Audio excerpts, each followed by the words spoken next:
동상 건립운동의 우리나라 동상 건립운동의 시작이에요. 그랬다가 일제강점기에 들어서 이제 동상들이 본격적으로 서기 시작하는데 대체로 두 종류의 동상들이 있었어요. 하나는 바로 한국 침략에 앞장섰던 일본인들의 동상.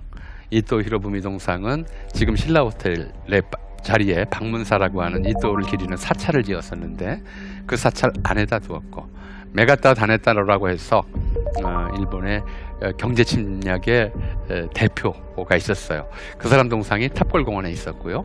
그 다음에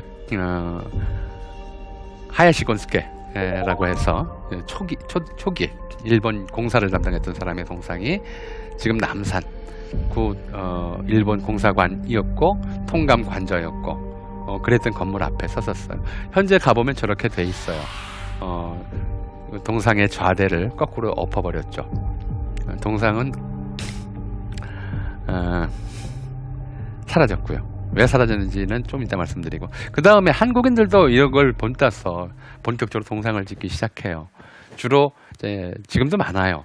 학교 설립자들 동상을 학교 교정에 세우거나, 아니면 좀 예외적으로는 평양의 백선행이라고 이름을 알 수 없는, 그래서 별명이 착한 일을 많이 했다고 해서 그 당시에는 좀 호칭이 별로 적절치는 않은데, 그 당시 호칭으로 그냥 백과부 그러던 분이었었는데 돈을 벌어서 개천 위에 다리도 놓고 학교도 짓고 평양에 워낙 좋은 일을 많이 했던 분이에요. 그래서 평양 시민들이 돈을 걷어서 백선행 동상이라고 하는 걸 세운 적이 있었어요. 이렇게 학교 설립자나 특별한 사람들의 동상을 세우는 일들이 있었는데 1937년 중일전쟁이 나고 나서 뒤이어 1941년 아시아 태평양 전쟁으로 확전하고, 다 우리 아시죠?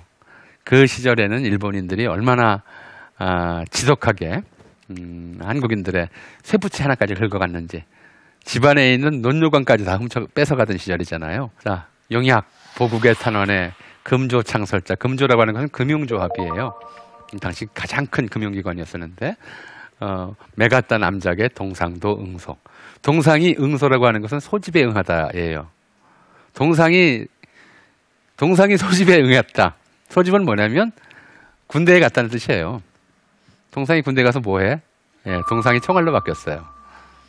그 시절은 저런 사람의 동상까지도 다 빼앗아서 녹여서 총알로 만드는 상황이었어요. 그러니까 한국인 동상은 다 사라졌고요. 일본인 동상도 저 하야시 곤스케나 메가타 다네타로 정도의 동상은 그냥 용광로에 갔다가 총알이나 포탄으로 바뀌어서 전쟁터로 가는 것. 그것이 너무나 당연한 상황이 되었어서 이제 전쟁이 끝날 무렵에는 한반도에 동상이 거의 남지 않았었어요. 이토 히로부미 동상 하나가 남산에 서 있을 뿐이었죠. 그런 상태에서 해방을 맞았어요. 해방이 되자마자 그래서 우리도 이제 이런 문화가, 동상 세우는 문화가 문화에 익숙해졌던 것이죠. 해방되자마자 제일 먼저 선 단체가 동상건립 중에 하나가 이거였어요. 장충단 복원 및 안중근 의사 동상건립추진위원회. 안중근 의사 동상을, 이토 히로부미 동상은 바로 철거를 했고요. 어떻게 됐는지 몰라요. 그 동을 녹여서 누가 가져갔는지도 모르는데 이토 동상은 이제 철거가 됐고, 남산 조선신궁이 있었던 자리나 장충단에 일본인들이 유곽을 옆에다 두어서 모욕했던 곳이지만 대한제국 시대 충신열사를 장려하던 재단으로 만들어졌던 장충단을 다시 복원해서 그 자리에 안중근 의사 동상을 세우자라는 움직임이 먼저 벌어졌던 것이죠. 근데 이 동상 건립 운동은 굉장히 지지부진했어요. 돈이 모이지도 않았고, 무엇보다도 한국인들 중에서는 동상을 제작한 경험을 가진 사람이 거의 없었어요. 그런 식의 조각상을 만들어 본 적이 별로 없었거든요. 그래서 지지부진하고 있었다가 정부가 수립이 됐고, 그 다음에는 정부 수립된 직후에 이상한 일이 벌어졌어요. 그러니까 살아있는 분의 동상을 만들려는 움직임이 시작됐던 것이죠. 이승만 대통령의 동상을 만들려는 움직임이 한편에서 시작이 됐어요. 근데 그것도 이제 지지부진하다가 동상으로 가장 먼저 섰던 분은 충무공이었어요. 근데 연도를 보세요. 1952년 4월 13일 진해에 섭니다. 제작비만 1억 6천만 원, 당시에 높이 4.8m에 달하는 동상을 세웠었는데 전쟁 중이었어요. 그죠? 사람들이 피난 생활을 하느라 정말 어렵게 살고 있었던 때이고, 저런 비용을 조달하기도 어려웠어요. 전비 쓰기에도 바쁘던 상황인데, 그런데도 굳이 전쟁 일어난 직후부터 만들기 시작해서 전쟁 중에 진해에서 이순신 장군 동상 제막식을 거행합니다. 일종의 현대판 8만 대장경이죠. 이순신 장군의 힘을 빌어서 이제 이 전쟁에서 반드시 이기겠다, 그런 의지의 표현이었던 것 같아요. 그래서 이순신 장군 동상이 진해에 있었고, 그 다음부터는 이제 곧바로 휴전되자마자 이승만 대통령 동상 제막을 위한, 동상을 건립하기 위한 운동이 시작됩니다. 1956년에 이승만 대통령이 80회 탄신을 맞아요. 그래서 그때 이기붕 씨가 주도해서 80회 탄신을 기념으로 한 걸음 더 나아가자, 그런 의미에서 81척, 당시 척도로 81척짜리 동상을 만들어서 남산 옛 조선신궁터 한복판에 세우게 됐죠. 지금 척도로 하면 대략 25m, 좌대 높이가 18m, 그 다음에 동상 본체의 높이가 7m라서 당시로서는 세계 최대였다고 그래요. 가장 큰 동상을 만들었다고 했는데, 이렇게 저렇게 저 모습으로 서 있다가 4.19 이후에 참 어렵게, 너무 커서 헐기도 어려웠어요. 저렇게 이제 헐려버렸죠. 그리고 안중근 의사가 그 다음 동상으로 쓴 것이 1959년이었어요. 그들이 이제 동상 만드는 일을 한 10년 가까이 좀 잠잠했다가 1966년에 애국선열 조상건립위원회라고 하는 기관을, 당시에 2인자였던, 보통 2인자였다고 얘기를 하죠. 자타공인 2인자 김종필 씨가 위원장이 되어서 만듭니다. 우리 역사상의 위인들 동상을 여럿 만들어서 신의 요소에 세움으로써 국민 교육의 자료로 삼자. 자, 근대 국가는 바로 이렇게 위인을 선정해서 그를 본받으라고 국민 전체에게 가르침으로써 국가로 통합하는 그런 체제였어요. 그리고 이런 동상 정책이라고 하는 것들은 각국에서도 다 많이 활용을 했었고, 특히 히틀러 시대의 독일에서도 이걸 많이 활용을 했었던 거거든요. 아마 그런 데서 아이디어를 땄을 거예요. 그래서 신의 요소에 위인들의 동상을 세우자. 근데 처음에는 그런 계획이었어요. 세종로에는 세종대왕, 충무로에는 충무공, 을지로에는 을지문당. 왜 이런 길 이름을 붙였냐면, 세종로라는 이름을 붙인 것은 해방 이후 1946년에 가료명제정위원회에서 서울 일본인들이 마음대로 바꿔놓은 지명을 원성태로 되돌리자라는 취지하에서 지명 개정 운동을 하면서 몇 개의 도로에는 위인들의 이름을 따자 그랬어요. 그래서 광화문 앞은 우리 정치의 중심이기 때문에 우리 역사상 정치를 가장 잘한 임금 세종의 묘호를 따자.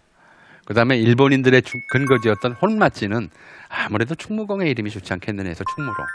중국인들이 많이 살았던 곡간의 조는 중국인을 물리치려면 을지문덕이 필요하다 해서 을지로. 그렇게 이름을 붙였던 거거든요. 그러니까 길 이름하고 위인들하고 이렇게 매치를 시켰었어요. 그래서 붙여놨었기 때문에 그렇게 세우려고 했었던 것인데, 근데 막상 동상이 거의 완성된 68년이 되어서 충무공 동상을 충무로에 세우려고 했을 때 그 결정이 누군가에 의해서 바뀌어요. 당시에 김종필 씨의 생각을, 위원회의 생각을 바꿀 사람은 한 사람밖에 없었어요. 나라의 중심에는 군인 출신이 서야 한다.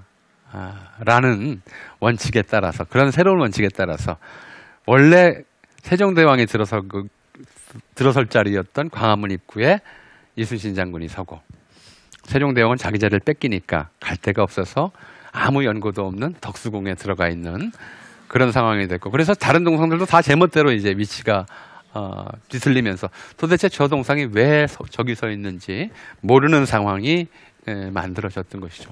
사실 지금 충무공 동상에 서 있는 그 자리는 해방 이후에 내내 저런 아치가 서 있었어요. 지금 이제 광복절 첫 번째 광복절 기념 아치가 서 있는 1946년 8월 15일의 사진인데, 물리치자 일제심약 이미 물리쳤는데, 수호하자 조국강통, 8.15의 감격으로 조국통일 이룩하자 이런 식의 이제 아치가 서 있었고요. 60년대 상황인데 여전히 똑같이 충무공 동상에 서 있던 자리는 바로 국가의 메시지를 전달하는 장소였어요.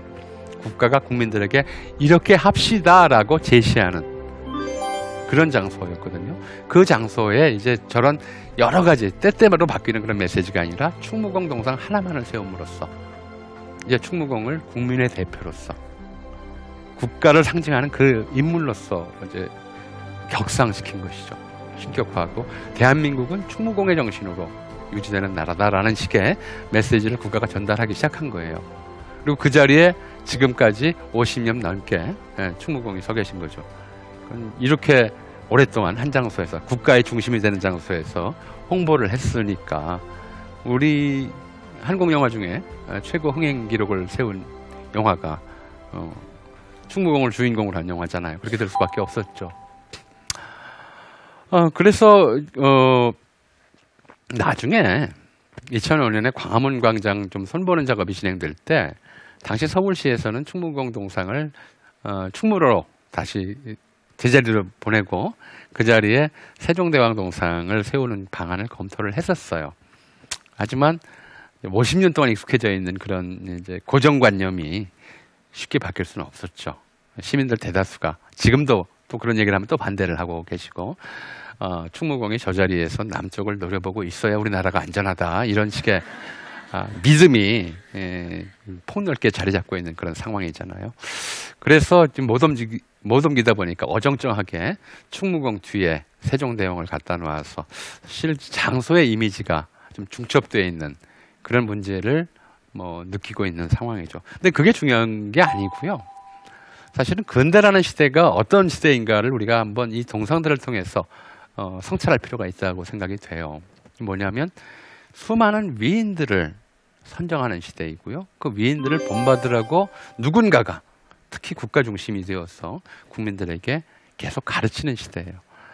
어려서부터 가장 많이 보는 책이 위인전이잖아요. 근데 위인전 보면 위인들 전부 어려서부터 위인이에요. 어떤 분은 태어나기 전에도 위인이야.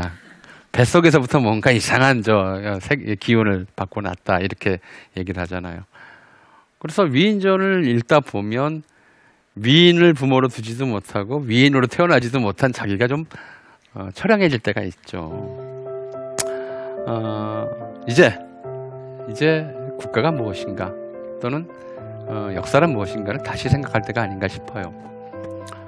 위인이 위대한 시대가 아니라 위인 아닌 사람들이 세상의 주인인 시대. 그래서 누군가 동상으로 선 사람들을 존경하는 시대가 아니라 내 삶을 긍정하는 시대. 이런 시대로 이행할 때가 아닌가. 동상은 이제 덜 만들어도 되지 않을까. 이런 생각합니다. 오늘 얘기 여기서 마치겠습니다. 감사합니다.